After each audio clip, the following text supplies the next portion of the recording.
Hello! On this video I want to show you how to modify the FlySky Receiver FS-IA6 so that I can use the telemetry in this receiver to transmit my battery voltage back to the transmitter. Later I can set up here alarms that will let me know when it's time to land because the battery has been depleted. There are other videos on YouTube where they perform a similar procedure, but I think I found an easier way and I wanted to share it with you. Let's go to the working bench. The receiver is transmitting telemetry, but the voltage that this senses is the voltage of the actual receiver. Since we are feeding the receiver through our ESC, we already know that this voltage is going to be 5 volts more or less. So we will open it, change a little connection, and then add an extra cable. And through that cable, we will be able to connect to our main battery, and in that way read our battery voltage and send that battery voltage back to the transmitter. We will first simply remove the casing.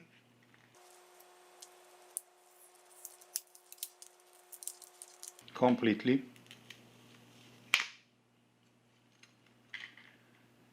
We will not remove this plastic thing that I have seen several videos where they need to remove this. There is no need for that. We will only work on the back side of the circuit. Here there is a couple of resistors, is a voltage divider that is directly connected to the center line of pins, which is connected to the positive power source of the circuit. What we will do is to cut a line here so my divider is not connected to this line anymore, but to a new cable that we will add connected to our battery, and in that way we can sense the battery voltage and send it to the transmitter. There is actually written the word BAT for battery. So all we need is to disconnect this small line that goes there, this green line that goes through the word battery, from the central line of pins. Cut through this connection here, separating these two pins and the line that goes to the voltage divider.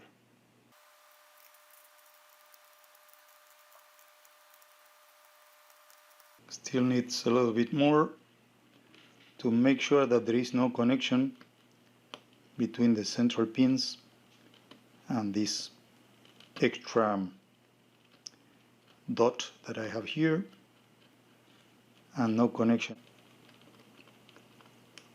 with the voltage divider neither.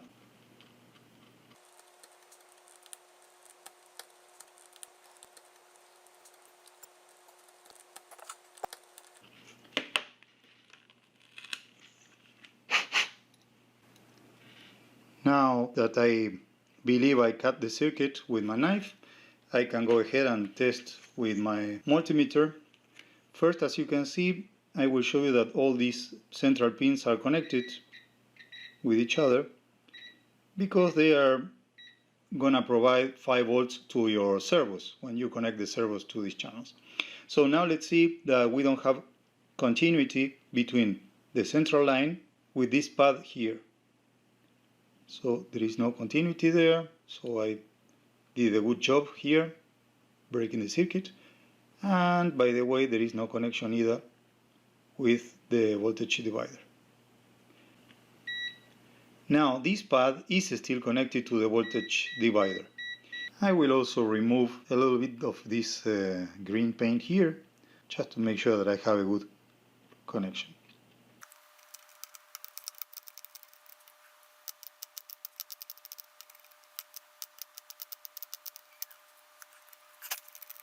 Now you only need to connect the cable to this pad and this line here. After soldering the cable, just make sure that you did not reveal the connection between the voltage divider that is now connected to the new cable and the line of pins in the center, these pins here. They are not connected, we are good. Finally, I like to secure the cable so it would have more resistance in case I accidentally pull from it when I'm installing the receiver in my model. Just put the cable between the pins and secure it with a drop of hot glue.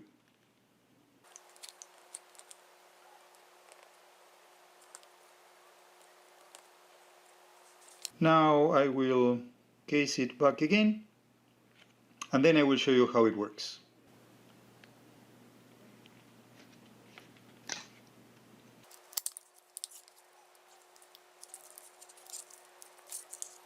Just in case, to be on the safe side, I will check once again for the last time that I don't have connection between this pin, the new cable, and the center line on the transmitter. Okay, on the receiver, sorry. And by the way, not with any other pin. We are good to test it. So here I have now the ESC connected to the battery and to the receiver. And here we have the extra cable that we just soldered. Let's see what happens when we turn on our transmitter. We will see, let me zoom in, that here reads the transmitter voltage, that is 5 volts, or about 5 volts, and then internal voltage 0.6. That is because we are not connecting the test to anything. So now we will connect the cable to the battery voltage there. We'll see that the internal voltage has raised to 8 volts.